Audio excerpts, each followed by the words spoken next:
There was once a merry young huntsman who went into the forest to hunt. That is what huntsmen do. Why is there a huntsman that's in like the last several stories? I guess it's a feature of the time period. I mean, obviously, yeah, right? Just like farmers are like an everyday kind of person.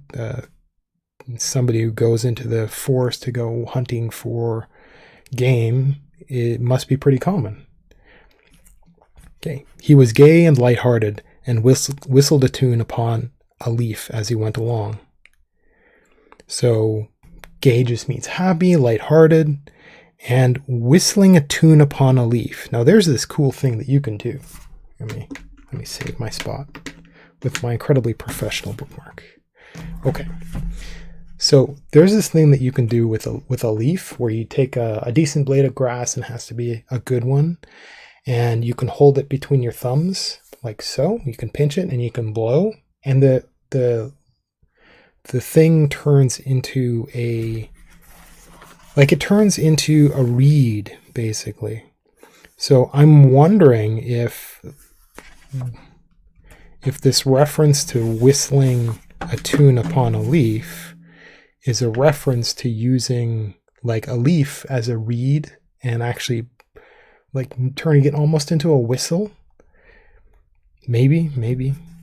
I don't know that expression, and I might look that up, but not at the moment.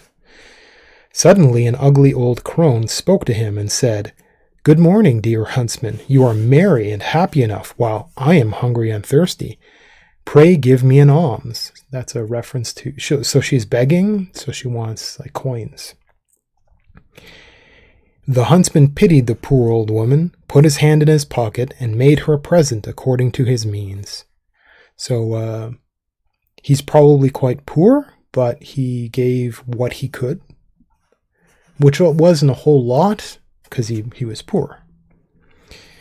Then he wanted to go on, but the old woman held him back and said, hark ye, dear huntsman, I will make you a present because of your good heart. Go on your way, and you will come to a tree on which 9 birds are sitting.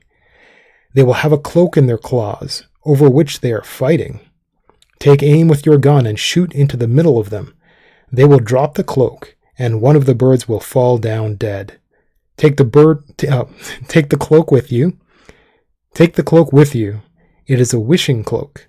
When you throw it around your shoulders, you only have to wish yourself at a place to be there at once. Now, I presume that the old crone didn't have a gun. That's how she couldn't get the cloak herself. Sounds about right. Oh my. Oh, this angle is no good.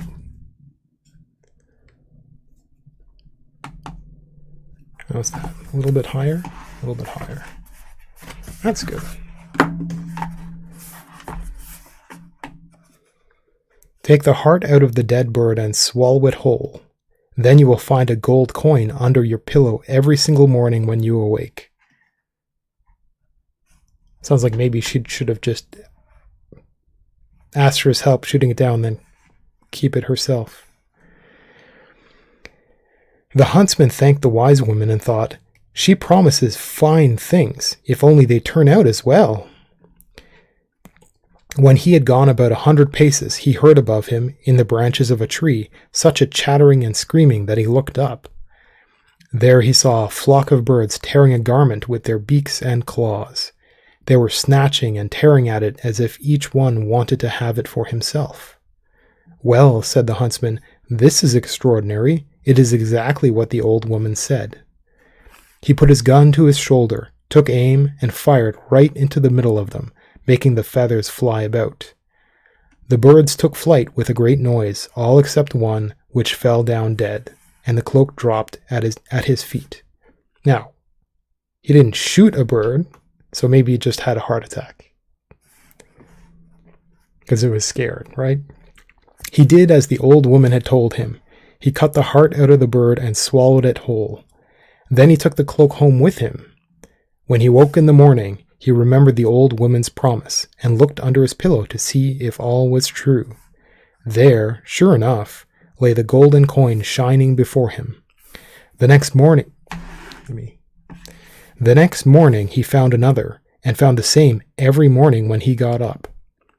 He collected quite a heap of gold, and at last he thought, "What is the good of all my gold if I stay at home here?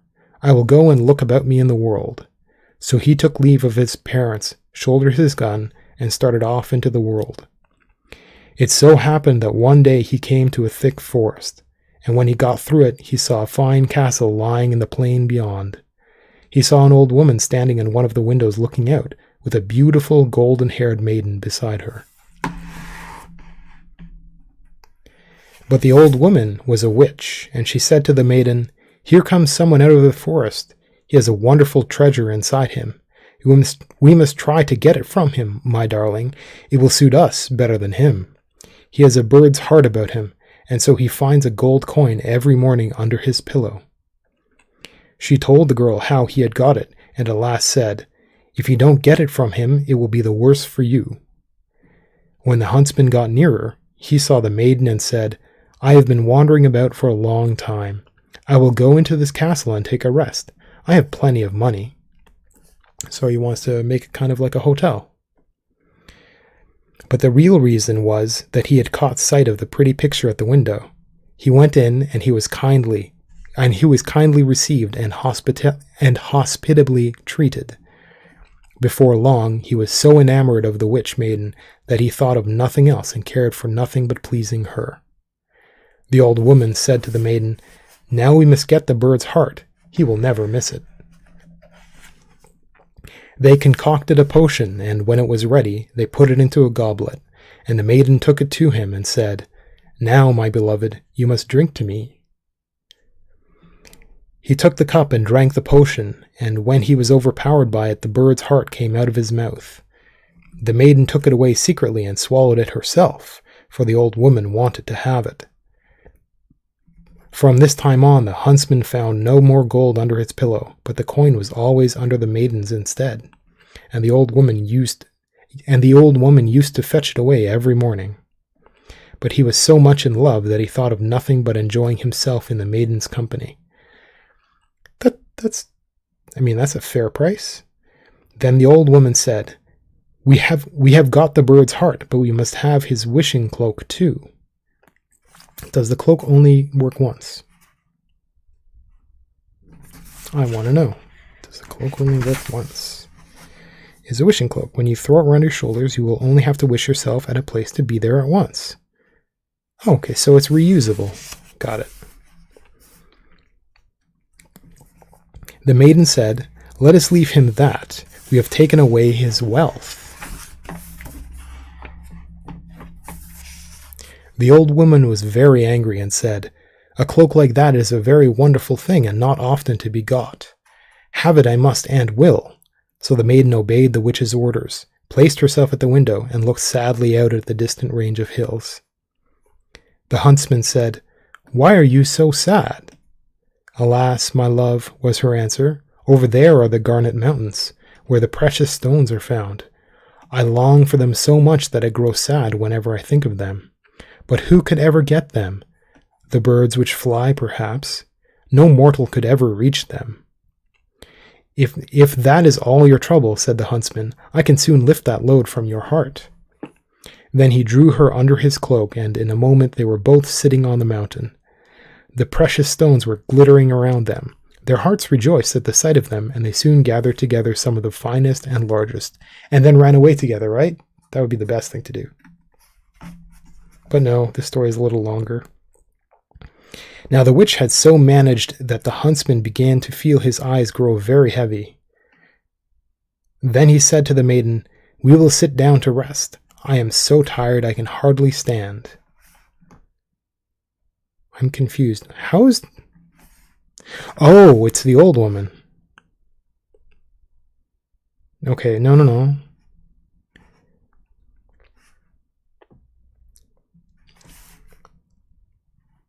Okay.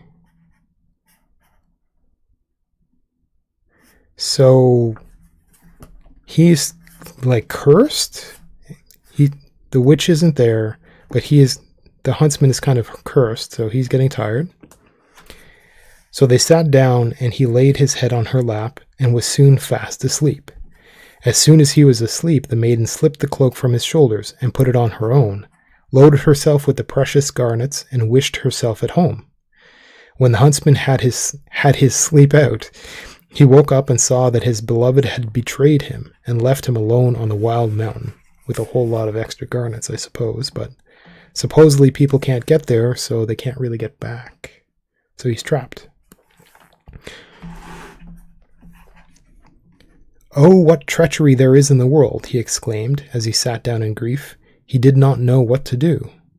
Now the mountain belonged to some wild and savage giants who lived on it, and before long he saw 3 of them striding along. He quickly lay down again and pretended to be fast asleep. The first one, as he came along, stumbled against him and said, "What kind of earthworm is this?" The second said, "Tread on him and kill him." But the third said, "It isn't worth the trouble. Let him alone. He can't live here, and when he climbs higher up the mountain, the clouds will roll down and carry him off." Then they passed on, and as soon as they were gone, the huntsman, who had heard all they had said, got up and climbed to the top of the mountain. After he had sat there for a time, a cloud floated over him and carried him away. At first he was swept through the air, but then he was gently lowered and deposited within a large walled garden, upon a soft bed of lettuce and other herbs. He looked around him and said, "If only I had something to eat. I am so hungry, and it will be difficult to get away from here. I see neither apples, nor pears, nor any other fruit, nothing but salad and herbs." At last, however, he thought, "At the worst, I can eat some of this salad. It does not taste very good, but it will at least be refreshing." They didn't have salad dressing back then. He picked out a fine head of lettuce and began eating it, but he had hardly swallowed a little piece when he began to feel very odd and quite changed. He felt 4 legs growing, a big head, and 2 long ears, and he saw to his horror that he was changed into an ass. Is that like a donkey? As he still felt as hungry as ever, and the juicy salad was now very much to his taste, he went on eating greedily. At last he reached another kind of salad, but which he had hardly tasted when he felt a new change taking place, and found himself back in his human shape. After this he lay down and slept off his fatigue. I guess being turned into an animal and back is tiring. When he woke next morning, he broke off a head of the bad salad and a head of the good, and thought, "These will help me to regain my own, and also to punish the traitors." Regain his own? So I guess get his cloak back? He put the salad into his wallet, climbed over the wall, and went off to find the castle of his beloved. So I guess they don't have wallets. Back then it would be like, I'm used to calling, back then, they would be called purses. So like a pouch or belt pouch. So I guess the word wallet applied to like a money pouch back then, and it got transformed into the form we have because we used paper money. Neat. After wandering about for a few days, he was fortunate enough to find it. What, the castle? Okay. Then he stained his face and disguised himself so that his own mother would not have known him, and went to the castle to ask for shelter. Right? Because they're kind of like that, because he went there originally, but he was going to pay for it. Originally.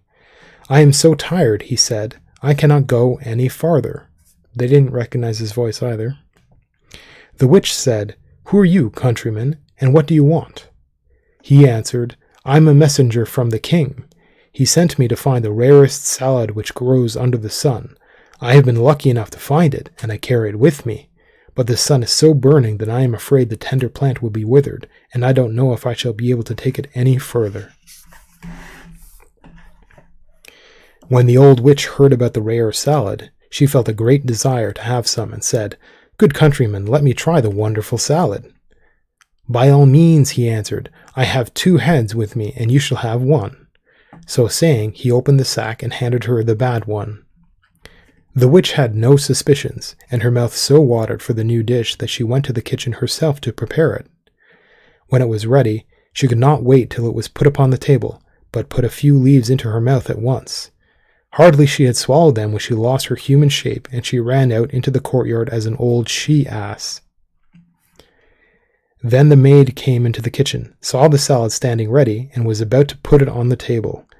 But on the way the fancy to taste it seized her, according to her usual habit, and she ate a few leaves. The power of the salad at once became apparent, because she also turned into an ass and ran out into the yard to join the old witch, while the dish of salad fell to the ground. In the meantime, the messenger was sitting with the beautiful maiden, and no one appeared with the salad. She was also seized with a desire to taste it. She said, "I don't know what has become of the salad." Okay, that's 3 people. So the witch, and it's a maid, so that's somebody else. The messenger, okay. But the huntsman thought the plant must have done its work, and said, "I will go into the kitchen and see." As soon as he got downstairs, he saw the 2 asses running about and the salad lying on the ground. "This is all right," he said. "2 of them are done for." Then he picked up the leaves, put them on a dish, and took them to the maiden. "I am bringing the precious food to you myself," said he, "so that you will not have to wait any longer." She ate some, and like the others was immediately changed into an ass, and ran out to them in the yard. When the huntsman had washed his face so that the transformed creatures might know him, he went into the courtyard and said, "Now you shall be paid for your treachery." Even the woman that he had a crush on. He tied them all together with a rope and drove them along till he came to a mill. He tapped at the window, and the miller put his head out and asked what he wanted. "I have 3 bad animals here," he said, "that I want to get rid of. If you will take them and feed them and treat them as I wish, I will pay you what you like to ask." "Why not?" said the miller. "How do you want them treated?" Now, one of them, the I want to call her a princess, but the pretty girl that he likes still has a piece of still has the heart swallowed. So it's some so since an ass doesn't sleep on a pillow, does a gold coin now appear in hay or whatever wherever they sleep? Mysteriously, since she can't explain why that happens, just now it's a lucky animal. That's kind of like, the huntsman's not very bright. Well, the huntsman didn't know, so that's okay. He didn't know. He probably would have kept her just for, kind of like the goose that laid the golden egg, and I don't think that story is in here. Okay, at any rate, the huntsman said he wanted the old she-ass, the witch, to be well beaten 3 times a day and fed once. The younger one, which was the maid, beaten once and fed 3 times. The youngest of all, who was the beautiful maiden, was to be fed 3 times and not beaten at all. He could not find it in his heart to have her beaten. Well, good. Then he went, well, actually, he's really, really being mean already.